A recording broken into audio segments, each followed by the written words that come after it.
again? This is No, he says we mustn't, so it's fine. okay. Can you do my like that?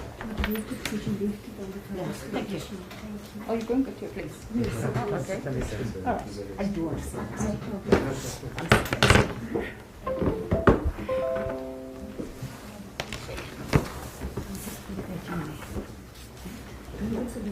Sure. Yeah. Oh, thank you. This way. Can you move a bit more so?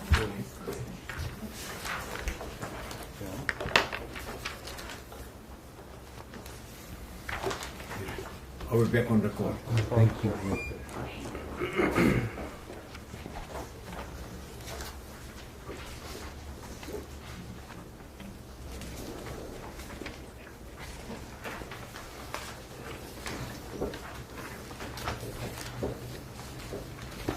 Mr. Roxo, I take it you attempted to resolve the matter? Mr. Chairman, Advocate Mobley will report back to you on that and one other issue. Thank you, Chairperson. We have attempted to resolve. Unfortunately, there's no resolution in the matter. Chairperson, there's just another issue, and forgive me, we omitted to mention it in the beginning. We sent a few notices. One of them were the resolution for the power of attorney and the request for, we got the witnesses from my learned friend. And then the other issue was the resolution from the board, giving that the board mandated the issue that we're here for today. So I know Mr. Michael did indicate to my attorney that he wasn't able to get it as yet. But as of this moment, we don't have that information, Chairperson. So, what are you suggesting that I don't have the authority, Mr. Mobley? Pardon me, Chairperson? Are you suggesting I don't have the authority to No, not you. Not you, Chairperson. We're asking for the resolution from the board that mandated for the employee to be charged. So that's what we wanted to obtain from Mr. Michael. So the resolution from the SABC board, and that's what we asked for. They, the charge sheet is signed by the Group Chief Executive Officer. Pardon me, The Chairperson? charge sheet is signed by the Group Chief Executive Officer. It's signed by the Group Executive Officer. However, we don't know if there's a resolution from the board permitting those charges to go through. And that's what we want to try and establish. And also what we requested, Chairperson, which my attorney has for you, is to look at. Electronically, but here we need to, but here's copies of. In addition, Chairperson, we asked for the investigation report, which led to the charges for the employee. Before I hear Mr. Bill, but it seems to me now that I've read the two bundles, it's a simple issue as to whether she deliberately ate it or not. Correct, Chairperson. So, isn't it in everybody's interest that we get to that issue? I mean, surely there's a court order. We've got to obey the court order. Correct, Chairperson. Otherwise, we end up in a situation where the courts become meaningless. So, the question is, did she deliberately breach the court order or not? I've seen her explanation. She says there was a bona fide error. If this is the case, then that's the end of this matter. She must say, because I infer from that she accepts that court orders must be complied with. Now, if that is the issue before me as an internal chairperson, should I now inquire whether the board has mandated the CEO? Surely I must assume that when the CEO issues a charge sheet, is acting within the domain of his authority. I understand, Chairperson. I can hear Mr. Motsanimo. I can hear Mr. Philip. Can I just add Sure. something? Chairperson, this is a simple thing. It's just an analogy. If any lawyer says, I'm defending this matter, you're entitled to say, show me the power of attorney. Nothing should be read into it. So we want his power of attorney. If someone is charging the editor-in-chief for the public, for the only public prosecutor, public broadcaster in South Africa, someone that leads 750, group of 750 persons, we're entitled to see if the board has authorized it. South African law, and this company is governed by 2 acts. A company can only speak through its resolutions. There's no other way. Further to that, Are you saying, just to understand, are you saying in a disciplinary matter? in any matter, But let's take it, this is a disciplinary matter. It's an internal disciplinary matter. So if I now allege that my secretary stole from me, and I appoint a third party to chair the hearing, then my secretary can now come and say, no, she wants to see where I authorize the third party to hear the matter. we're not a corporation. But Mr. Chairman, my colleague has indicated he's got that. He'll send it to us, so we would like to see it before we proceed.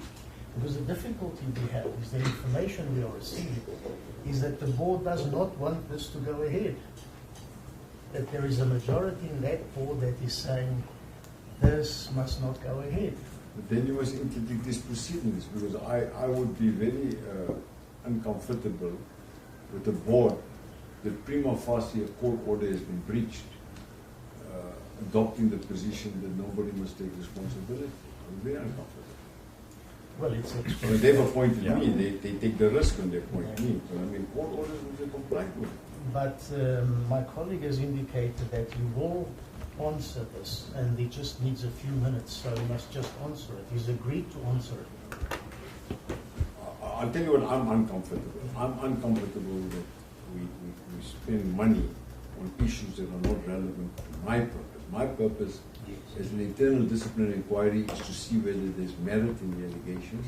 If there's merit in the allegations, to make a finding. If there's no merit in the allegations, then the employee must be vindicated in back at work. And you're now saying, is Bill properly authorized?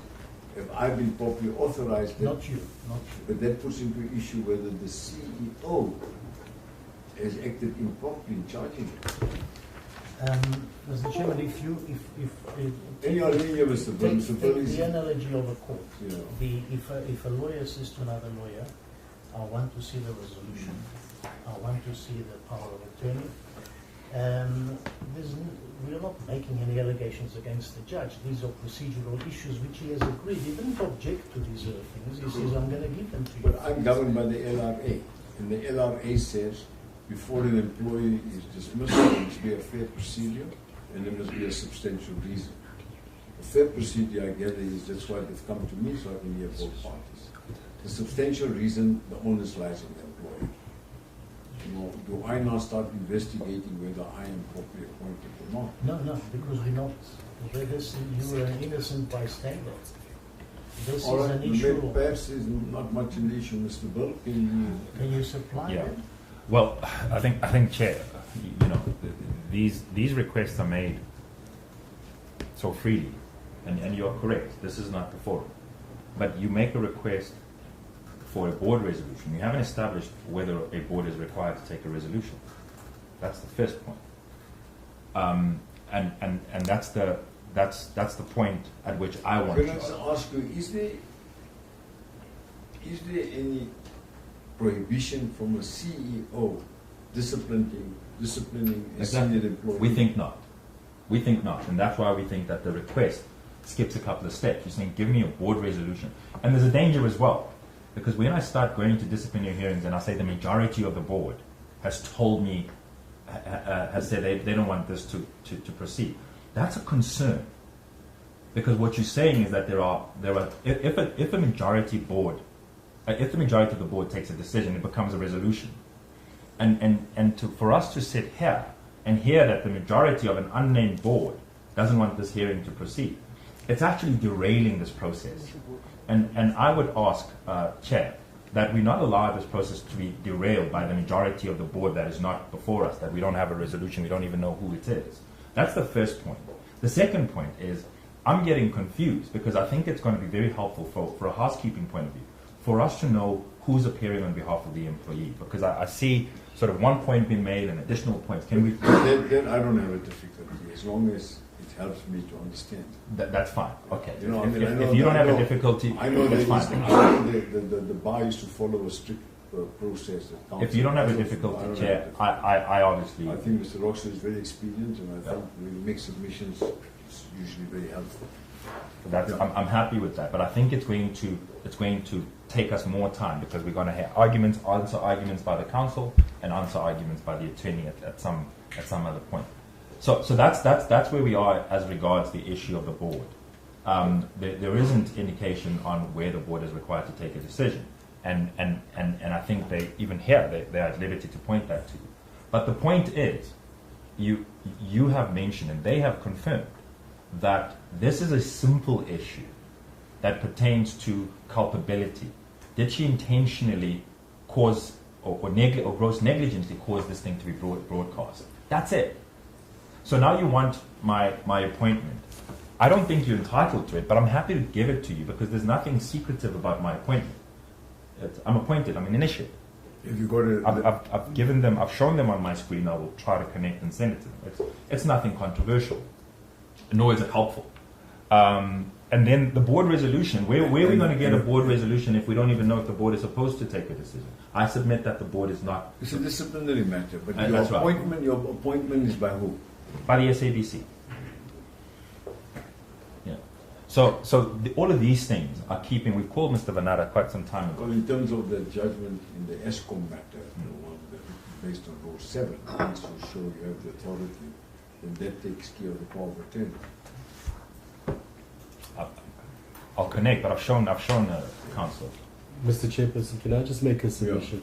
I did discuss it with my learned friends and my instructing attorney and my colleague and the employee.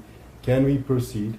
They can give an undertaking to submit the resolution at a time convenient, because I don't think we will finish today in any event. And in addition, never appeared before. Why will this matter not finish soon? we intend to call 4 witnesses, Chairperson. Yes, as long as they're relevant. They are completely relevant. And All right, so that. But I can't give the undertaking that he's asking for, because I can't give an undertaking for something I don't. That doesn't actually even make sense. So who's the chairman of the board? Well, that's not the point. No, I'm just asking who's the chairman of the board. Magopeni, Magopeni. And just for my own interest, he's aware these proceedings are taking place. That's besides the point, because I'm not, so Chair, I'm not going to entertain what was seemingly a rumor that the majority of the board. This thing has been broadcast. It's already on News 24. So if somebody wants to stop this process, they can stop it. So I don't engage rumors, but when rumors do come up, I engage them for the purpose of pointing out their irrelevance. All right, for present purposes, I just need to look at the statute of the SABC, which I have not. But Can I, for present purposes, say that can we revisit this issue? Chair, can I invite you to consider asking the people that have invited you to consider the issue to give you a basis why they would want. No, I understand the Yeah. proposition. It's a Yeah. disciplinary matter, unless there's some express prohibition that says that the CEO cannot discipline their employee. And there is I understand none. that proposition. There is none. But I'd like to just look at the statute. Unless there's an express provision that says that when an executive is being disciplined of the seniority of the employee before me, there must be a board resolution. Unless there's something to that effect, then Correct. surely you can discipline an employee. And we're saying there isn't. I understand. But I would like to revisit the matter. Sure. certainly, Chairperson. Is that your first witness? That's Mr. correct. Banana, your full name for the record? Ndutuzelo Banara, Chair. Mr. Banana, do you have any objections in taking the oath? No, You are the senior legal advisor at SABC. I'm the Group Executive for Legal Governance and Regulation at the SABC, Chair. So my description is wrong. You're a senior legal advisor. You advise them on legal matters. Yes, it's wrong, Chair. My responsibilities. I've read the employer's bundle. I just want to cut to the chase. There is a memorandum that you prepared. Correct, Can Chair. I take you to your memorandum? You can just give me the page number, Chair.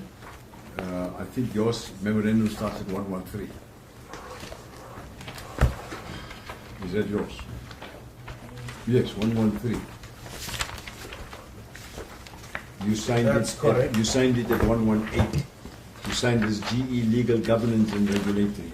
That's correct. And I have read through the employer's bundle, and it seems to me that you pertinently deal with the matter in paragraph 3.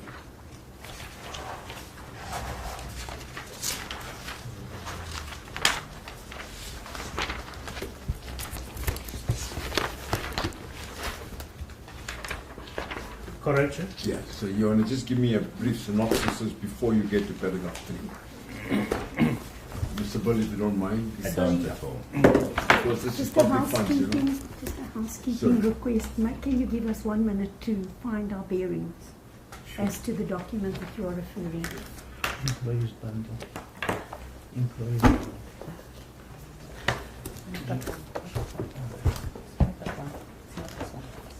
Mr. Moodley, these are public funds, that's why I get to the chase. Understood, When Chairperson. money is scarce in the public sector, we must all look after it. Certainly, In Chairperson. this country, we have too many inquiries and less work, unfortunately. As you can see, none of the staff in my group are working today. Why, I don't know, but nobody shows up.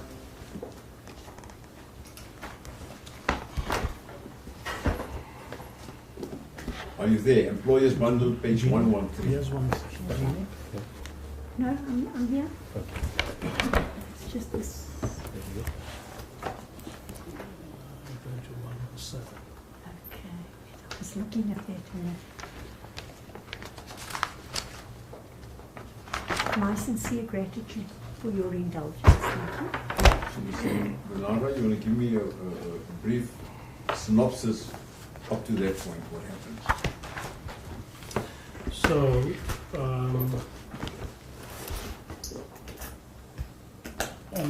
I can help you because from yeah, the I don't know papers, where you there's- want me to start, Chair. An urgent application is launched in the High Court. Yes. It comes before Justice Wiener. Before that, it seems to me that there is other legal proceedings between two competing businesses in the motor industry. Yeah, so how this So letter... the one that Worksmans brings an application, it seems to me, against the other group, and an order is given by Mr. Justice Salibala. SABC is not involved at that stage. Then SABC gets involved because the journalist is approached, and this matter may be of interest to the public. SABC is approached, and they do an investigation.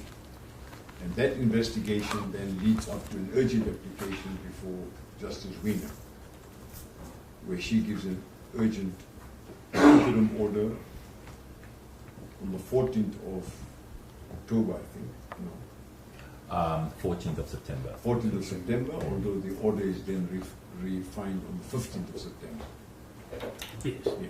And the order effectively says, SABC, you cannot air this program pending an action to be brought by the applicant within 10 days. If they don't bring it, then the order is discharged. Yeah, just taking it through the events of the 13th of September, day before. Yeah. The application itself was brought. There was a letter from the company that was complaining about the story to be aired on the 14th. Where do I find that letter? Page 9. Page 9. Thank you. So the letter is addressed to myself, and the Group Chief Executive Officer is copied in the email. That's Mr. Maxekwe. Akwe. Thank you. Essentially, the complaint brought to my attention was that our colleagues in the newsroom were contemplating publishing a story with a compromised source. were deposed to an affidavit confirming that he had lied to our colleagues. And the concern was that the newsroom was being utilized to fight commercial battles between the two parties. So before I could then respond to that, I saw the GCEO, Mr. Mkalkwe, communicating with Group Executive News to establish what was going on in the matter. Is this what is contained on page 14?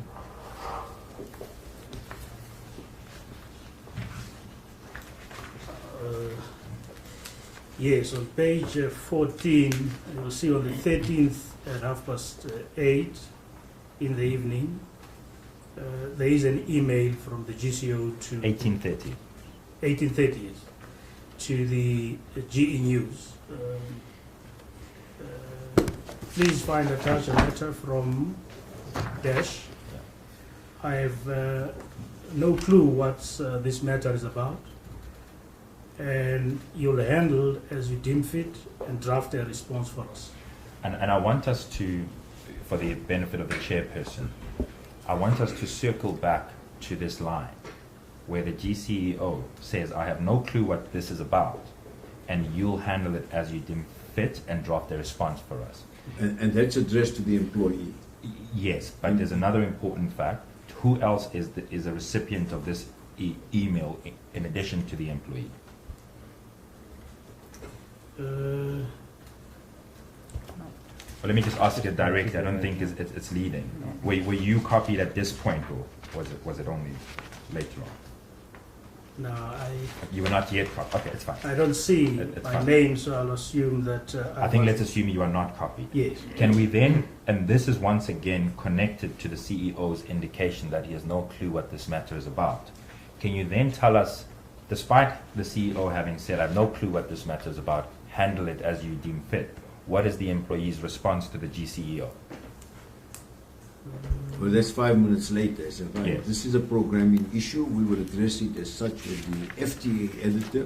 What does FTA stand for? Free to air. Sorry? Free to air. Thank you. Free to air editor. And the executive producer. Yes.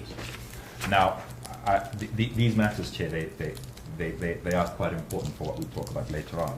What does then, what is the next email following that from the GCEO after having been told that this is a programming issue? On page 13,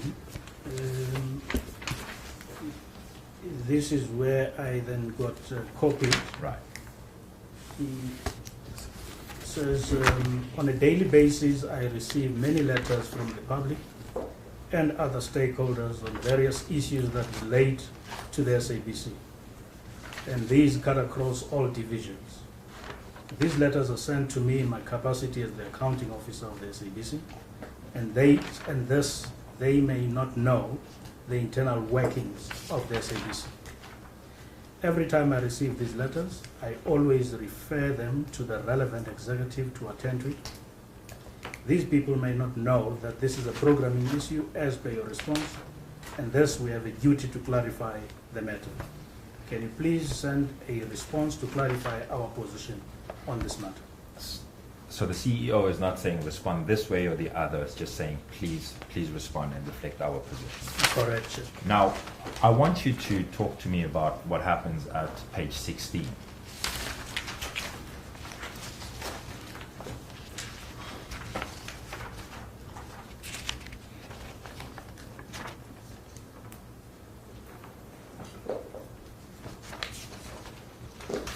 Okay, so perhaps just before this letter, on the 14th, I then received another email from Norton's Incorporated, Yes. acting on behalf of the company that had addressed the letter on the 30th, Yes. to the effect that Is this the letter that is on page 18?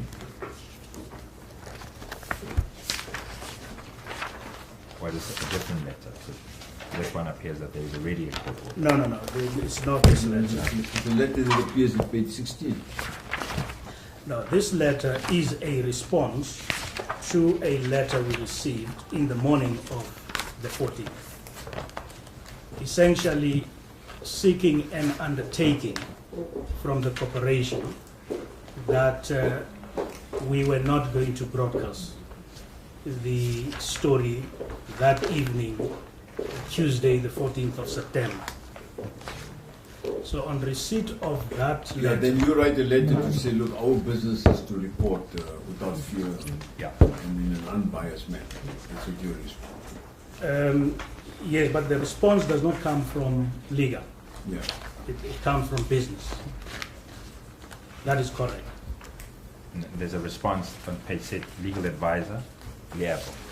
Yes. The letter of So 16. Leopold is acting on instructions from business, basically. So business Saying is that saying, business is not giving an undertaking, we're going ahead with the broadcast. Yeah. Because at that stage it's considered newsworthy. yes. Yes. And then, very briefly, can you just touch on... That then culminates in the urgent application. Yes, but I do want to point out that at that stage, and which explains why we did not oppose the application. Part of what was the concern from legal's point of view was the credibility of our source. Yes. But that's also controversial because somewhere I read that the person who detracted his statement under oath then says he did that under gunpoint. Yes, Well, there's an allegation towards that, but SABC now can't get involved in that kind of a issue because ultimately you can't make a judgment call on that. You have an affidavit under oath taken before a commission of oaths. I see an accountant. It's the man says no. I did this simply to bring the other competing business to the table, negotiating table, so we can talk. So now it puts a damper on your source, so you can't now go public on it. you've summed it up correctly, Chair. That was the thinking. Yeah. Okay, so to speed along, you get the court order granted on the 14th, and that's what we see at page 22 and 24. This is the interim order. And I see summons is issued within the 10-day period. That's correct, Chair. Now, in the intervening time, there are exchanges. Can we talk about these exchanges? You'll find them on page 28, around the wisdom on, on how you're going to handle this issue. And maybe let's pick up on page 28. That is the email from Magunga, who is from the Competition Commission. Makunga, yeah. Magunga, yeah. Yes, so this person is not writing to me, but to Miss Julie. Hope this finds you well. It has come to our attention that the SABC was interdicted not to air a special assignment edition scheduled for 30 minutes on Tuesday, 14 September. So can you skip along and go to the next paragraph? Against this backdrop, the Commission would like to request for a court judgment that gave effect to the interdict. As an interested party, we would like to study the judgment and determine our next course of action. and then you... But that competition authorities, they're looking at the complaints about anti-competitive behavior. That's correct. Now, so I'm not interested in the Competition Commission so much. I just wanted to give context to the discussions between yourselves at the SABC that followed. You then, you receive an email from the employee, which appears on page 27. That is on Friday, September the 17th at 9:37 a.m. Correct, sir. Would you take us through that quickly? The email is addressed to myself and the Group Chief Executive Officer. It reads, "Hi colleagues, we need urgent assistance with the matter involving special assignments. We still need to air the episode for the investigation we conducted. We tried to set up a meeting with Advocate Vanara to decide a way forward. and get the interdict dealt with, as we need to go ahead with the broadcast next Tuesday. This is a matter of public interest involving the Competition Commission, which was part of the story in relation to specific aspects of its own investigation. Also, as indicated in the email below, the Competition Commission is requesting the judgment so that it can determine what it needs to do. We met yesterday with Tsidi, being my resource, and the editorial team, but could not do anything without Advocate Banara's input. Great. I want us to just touch on your response, and before we do so this is the employee. You'll recall earlier we read emails where the employee had indicated to the GCEO that this is a programming issue, and then the GCEO before then had said, please handle this as you deem fit. So who is the employee writing to here? Who are the recipients of this email? It's the Group Chief Executive Officer and myself. And where she's asking for assistance. Yes. That's right. Now, naturally, you then have to respond and give sort of, your vision. Can you begin to read your response? Well, your response is at page 26 to 27. That's right. Yes. If I may summarize your response, you say, first thing, this is an interim order. It has effect. It's not appealable because it's of an interim nature. You also then say, look, the Competition Commission have other interests in the matter, but what you're effectively saying here is obey the court order. Correct. Is that a fair summation of your letter? That's correct. Yes. And then I think there's another point that I think that's a very good summary. Can we talk about what it meant? There's a distinction you made around what has actually been interdicted between the story and the investigation around this entity. Can you just give clarity on how you deal with that? Say this is exactly what's been interdicted.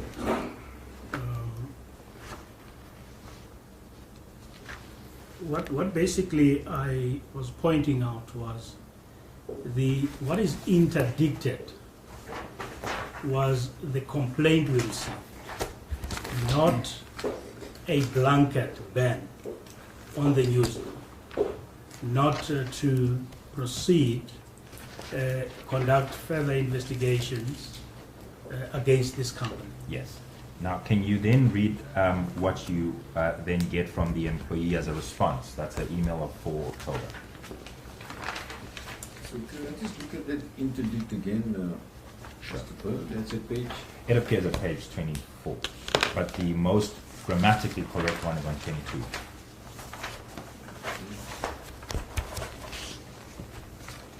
So in an interim measure, all that is interdicted is the special assignment investigative report that was scheduled to be screened on the 14th of September. Yeah. That's what was interdicted. Yeah. And the background leading to this interdict is what Mr. Advocate Banara has already related to us, which is around that source. Yeah, because the question, source is not common. the entire Yeah. public interest. Prima facie, there's an affidavit that the source says this is Yes. not true. So you can run with the rest of the So story. nothing doesn't mean that the judge is not saying there's a blanket interdict on further investigation for the competition authorities. They're not even a party to that order. They can conduct the investigation. That's correct, Chair. So any party that's unhappy can go to the competition tribunal. That order is not binding on the competition tribunal. SABC can do further scratching around, investigations, forensic input, etc. That's correct. It's a point I make in the email that the Competition Commissioner was not even a party to the process. And maybe let's just touch on that. How did the Competition Commission deal with this story? Page 76.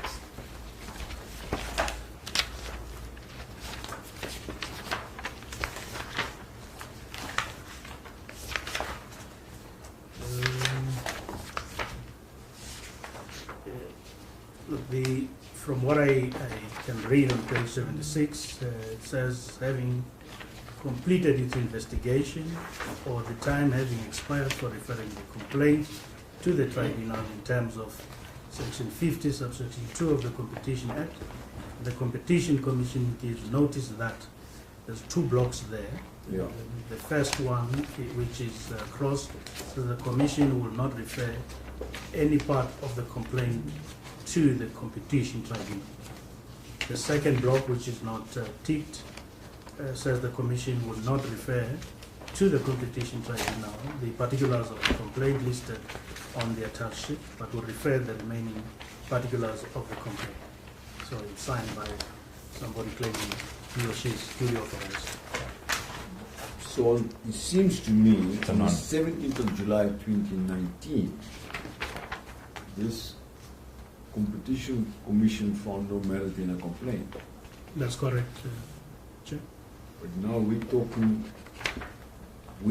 now something happening 2 years later, is that right? Just in context. Yes, That's just over 2 years. 17th July. Now something else happened this year. Correct, Chair. And I think maybe the point is that it's just to illustrate that the referral to the competition commission actually doesn't lend any credence to the story. But I wouldn't know whether in between there Yeah, was this is the some point I'm making. reviving. It's 2 years later. Yes, Yeah. maybe there was might some, have been other developments. yes. You'll But recall. not trying to. They might have got onto other mischief. This particular corporation. That's correct. We don't know. Correct. You'll recall that you'd indicated that you had received an email on the 14th, which is the one that then elicited a response from you. The email you're referring to is that the one that appears on page 88.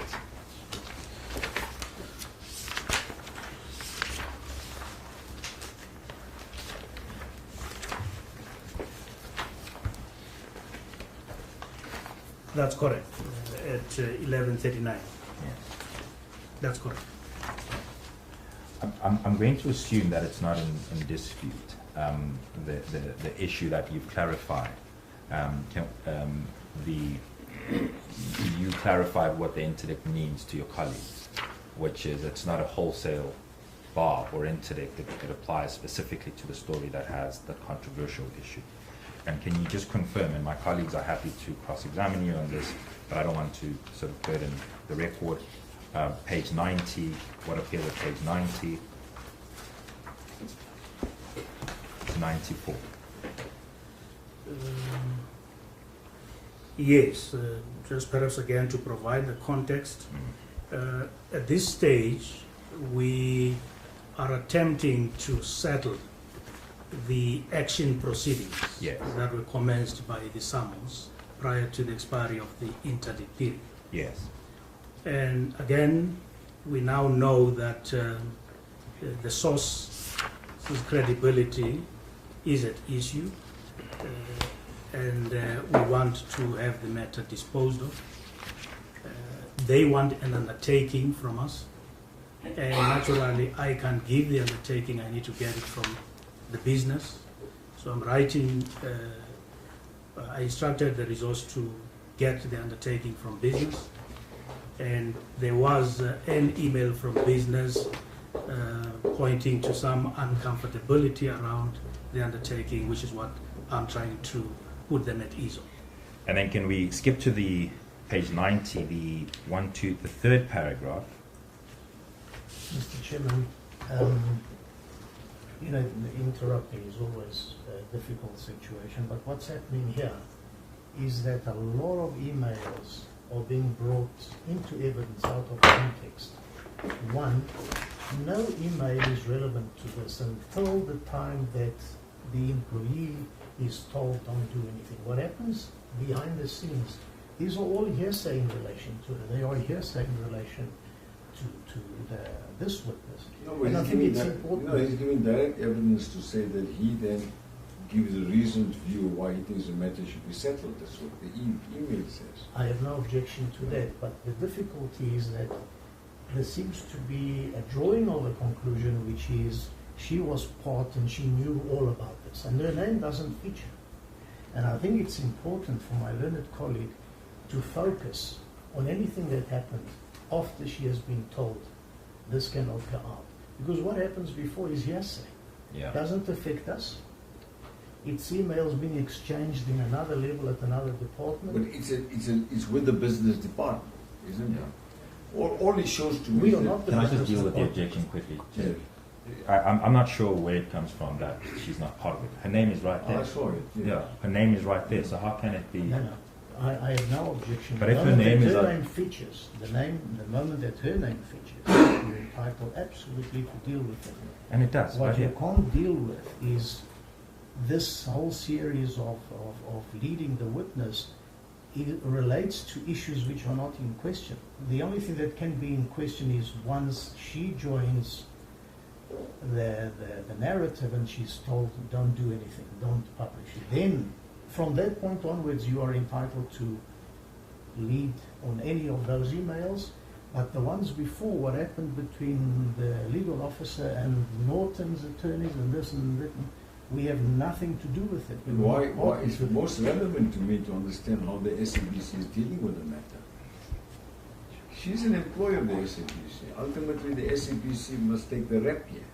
If any employee has breached the order, it is SABC who stands responsible. The judge will say, but SABC, you didn't get your act together to make sure that this an order mustn't be breached. I just see this evidence in context. I see nothing wrong with it. I think that when I look at the letter that Mr. Vanara wrote, it's a very reasoned letter. He says, look, we have this problem. Isn't the best thing for us to simply find a settlement here and not incur unnecessary costs?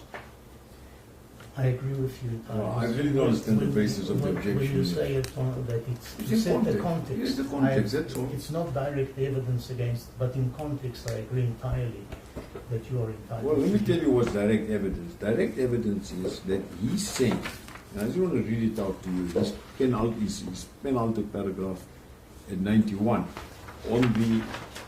on the 20th of October, and I've told you people I've read these papers, and please believe me, when I read it, I'm generally speaking understanding the first time I read it. So, he says, the most sensible thing is to settle the matter on the basis that the plaintiff, that's the complaining company, withdraws the summons, and we are withdraw our defense on the basis that we provide an undertaking that we will not air the relevant story. Alternatively, we can agree to a final court confirming the final entity. A cause of action I discourage. This will enable us to resolve the legal dispute and avoid litigation costs. This cause of action will not affect intended future investigations against anyone, including the complaining plaintiff. I hope this clarifies the legal position. Now, that particular email is sent by Mr. Vanara on October 20th, 2021 at 1:49 p.m. That's 11 minutes before 2. It's sent inter alia to a number of people, but including the employee, because she's on the email address, unless she comes and says, look, I didn't receive it. So I really think in context it's important for my understanding that here a very senior legal practitioner at SABC is telling all the people, look guys, I think this is the way to resolve the matter in the interest of cost and the interest of SABC extricating itself, but it doesn't mean we can't do further investigations. You want to continue, please? Thank you. I think that sort of puts to bed what I wanted to deal with on those relevant pages. I'm going to skip along. I think you can. I've got the entire context. I want to skip along to. Anything else can be clarified in cross-examination. I just want to understand. It's quite clear to me. There's a court order. Yeah. It's quite clear to me the SABC takes correctly so a formal line. Let's comply with the court order. It's not going to suppress a further investigation. Yes. You know, we'll do our job for the public's interest. Yes. And then comes on the 26th, and this thing is aired. Yes. So there's a clear breach of the court order. So now I want you to deal with that, how that comes about. Thank you. Bearing in mind this employee's explanation that, look, you can't put the blame on me, somebody else messed up here. That's the real issue before me. So can you describe to me what happens on the evening of the 26th of October? Yeah, so that evening, which is a Tuesday, it must have been after 8 in the evening, that I get a call from Ms. Kosi Mabaso, from Workman's Tennis.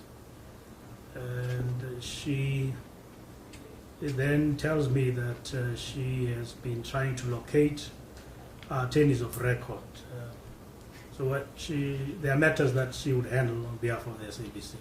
So when she called that evening, I thought she would have needed an urgent instruction. But it turned out no. She was now acting for the plaintiff in this matter.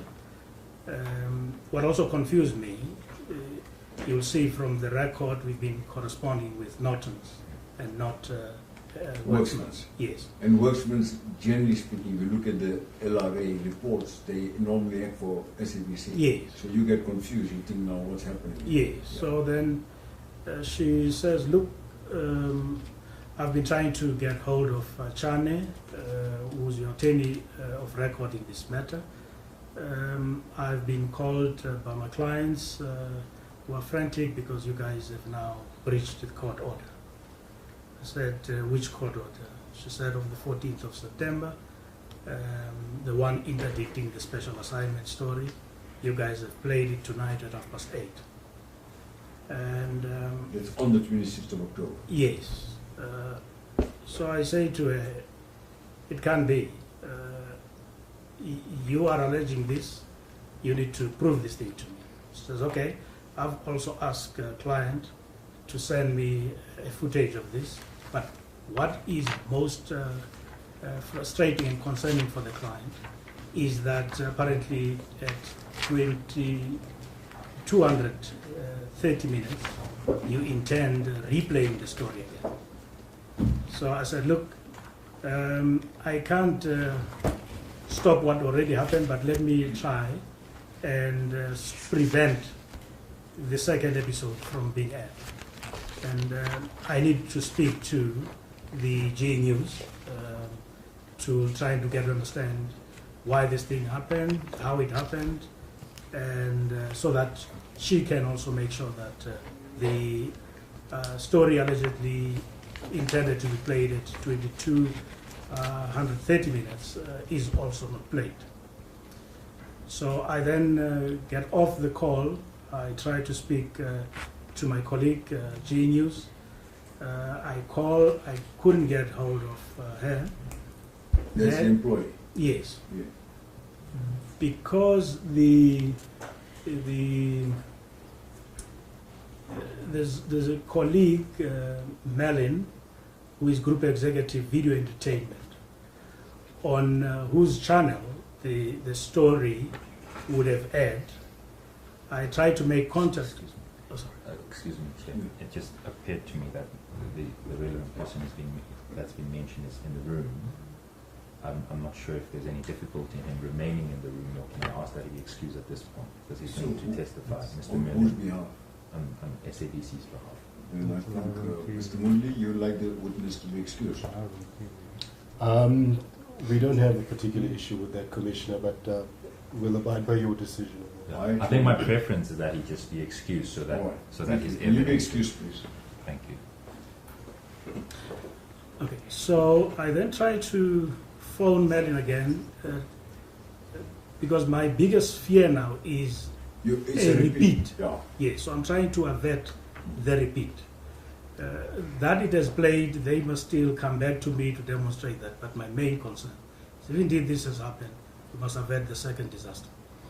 So I then, I don't get hold of suspect.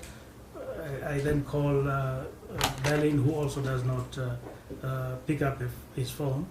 The reason being, if I can't get hold of suspect, Melin must stop He's second the in channel. No. Now, Melin is responsible for video entertainment, what you know traditionally as television.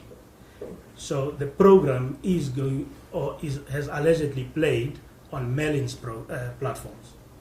I'm trying to get hold of Melin to say, there's a problem here. I understand. So Stop tell this. him stop it. We don't want to repeat performance. Yes, because I can still give that instruction to Melin because on the basis of the Sure. court. So one day when you could explain to a judge and say, look, it was inadvertent, but as soon as I knew, I took steps to avoid Yes. it. I also don't get hold of Melin. I then resort to dropping WhatsApp messages to G News to say, look, I've now been called by these lawyers. Now understand, now you're informing them what's happening. Genius is what? General news. Now, it's group executive for news, I see. the employee. Yes. So you send her a WhatsApp.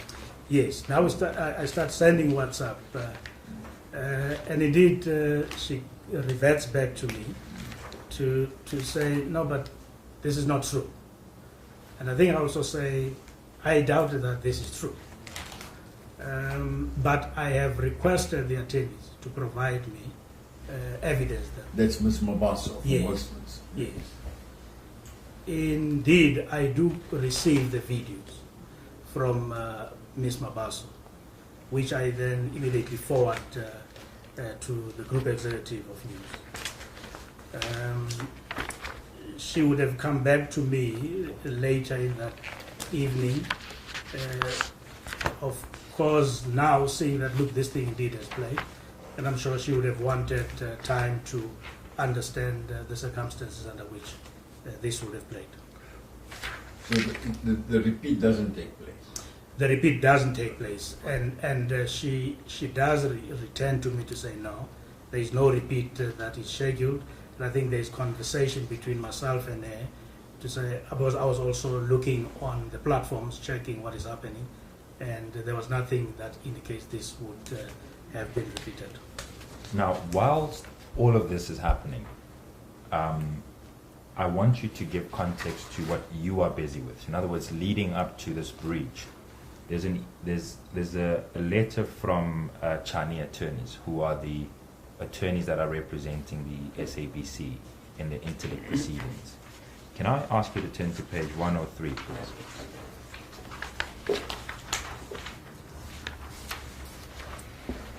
Yes. Now, can you explain what this is and what the purpose of this correspondence is?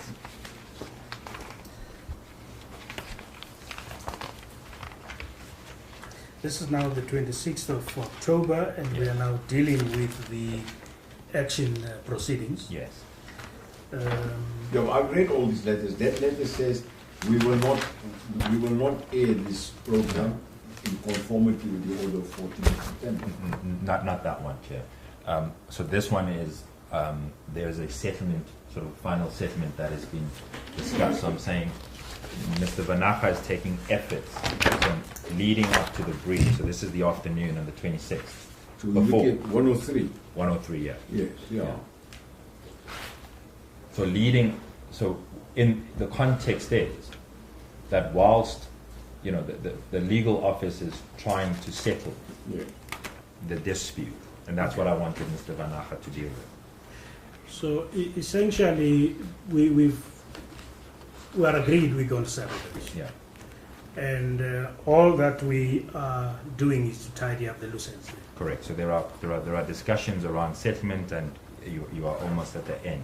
Can you then deal with what then happens? I see that there's a letter, an email that is addressed. Can I just summarize this, because I really don't think it's an issue.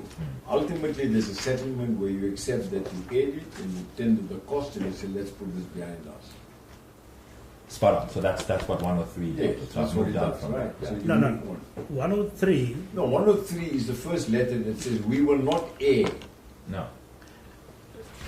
103 deals with the settlement negotiations around the action proceedings. Yes, Yes. yes. And then Remember that there's there's no a wording. breach at that stage. Norton wants the wording to be more broadly defined in our Yes. meeting. So Yes. all that, I don't think it's an issue. Yeah. Yeah. So I've moved on from that. Yeah, Chair. so ultimately the action is completely settled, and you give an undertaking No. to Norton's, we will investigate how this came about. Later on, yes. Yeah. So that's not 103, but if you've read that. I've read all that. Yeah. So- Okay, so essentially maybe just run through that evidence around what you then get, because there's an email that you get from Chinese attorneys to So you. another way, I just suggest, I don't think anything is controversial here. I've read I understand the full picture, right? Now there's a breach of the court order, now you've got to deal with it. Yeah. Now you settle that also with Norton's, right? Yes. So everything is settled, there's a final order placed in place, and for the breach you then tendered the cost for that. Yes. So what happens? Because you now realize, look, you've breached, SABC has breached the court order. Yes. So Yeah. there's two things. There's that action proceedings, Yeah. which we have not yet finalized. Yeah. I think it's enrolled for the 18th of January next year. Yeah. Where But you've reached agreement. Yes, we've reached an Yeah. agreement. But part of that agreement, which is not incorporated in that draft order, Yeah. because we wanted to keep deliberately so Yeah. the issue of the breach away from the action proceedings, not even take that to court.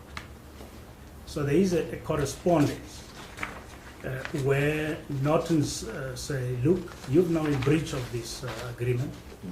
You need to tell us who did this thing and blah, blah, blah. And later on, we write back to them to say, look, we apologize for what happened. Is this the letter that is on 106?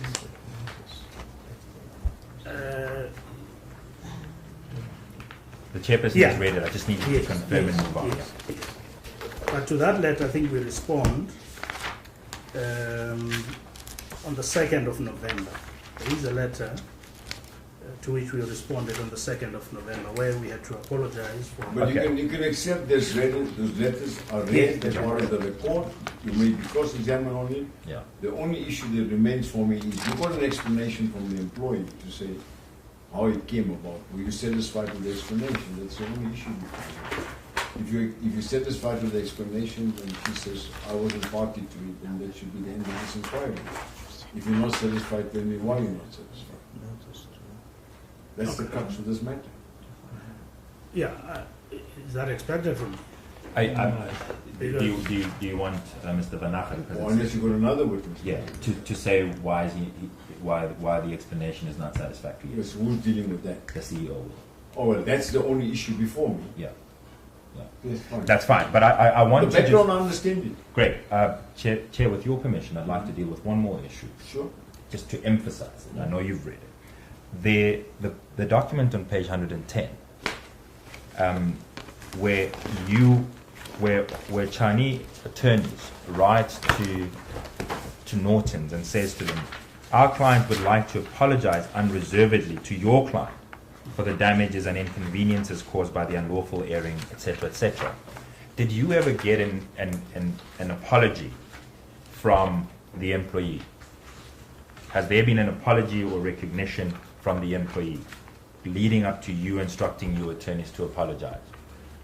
No, the apology comes from the Group Chief Executive Officer. Yeah. Because having explained the consequences of what has now transpired, Yeah. and he says, what is the worst case scenario? So I explained to him, how then do we mitigate the adverse consequences Yeah. of this thing? Then I said, look, we need to apologize for this thing. So the point that you're saying is that the apology happens at the level of the GCE and yourself. Does it happen at the level of the employee? No. Okay. And then does that, you heard the attorney for the employee saying that they don't understand why there is such a big deal around these charges when the SABC is not in jeopardy of a criminal sanction, of a damages sanction, etc., or even a reputational issue. What do you make of those comments? Because it informs the posture of the employee. We assume that the attorney was speaking on instructions, where there is an attitude that says, we don't understand why you're making a big deal about this, as at that point. Chairperson, may I interject? That's not exactly what we said, that this is not a big deal. She complied with the interdict. We're not saying that it's a big deal. What we're saying is that the charges against her are harsh because this issue is settled. But you do appreciate that the Group Chief Executive Officer had to adopt the attitude he did by virtue of the judgment of Justice Kampepe in the well-known Zuma. President Zuma. Correct, It's Chairperson. the order of court, you must comply with it. Correct. Yeah. That's And I think he acted Yes. responsibly. correct. And that we don't deny that, Chairperson. But what we're not downplaying is the importance of that interdict, the importance of not airing the episode, the charges against her, however, are harsh because the issue was settled. And okay, there's other issues obviously I'll get to that in terms of liability. But I mean, you know, I don't make up words. These are the words of the attorney, who specifically said there was specific reference to the charge sheet, and in particular there was emphasis on the damages, to say, but why are you making a big deal about this when you are not in jeopardy of suffering any damages, when you're not in jeopardy of any criminal sanction, when your reputation is not in jeopardy? That's not my words. That is the words that are coming from the representative of the employee.